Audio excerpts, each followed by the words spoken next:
মৌসুমের স্বাভাবিক লঘুচাপ দক্ষিণ বঙ্গোপসাগরে অবস্থান করছে জানিয়ে আবহাওয়া অফিস বলছে দেশের বিভিন্ন স্থানে বজ্রসহ বৃষ্টির পূর্বাভাস রয়েছে।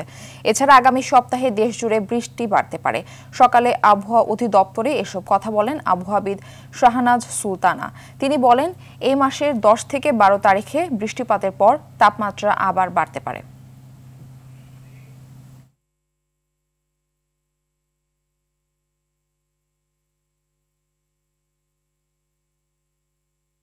তো আগামী 24 ঘন্টায় এই তাপপ্রবাহ কিছু কিছু জায়গা থেকে কিছুটা কমে আসতে পারে। তো আপনারা জানেন, গতকাল সকাল 6টা থেকে আজকে সকাল 6টা পর্যন্ত দেশের সিলেটে 40 মিলিমিটার বৃষ্টিপাতের রেকর্ড করা হয়েছে এবং আজকেও সকাল 6টার পর থেকে 9টার মধ্যে 5 মিলিমিটার বৃষ্টিপাতের রেকর্ড রয়েছে।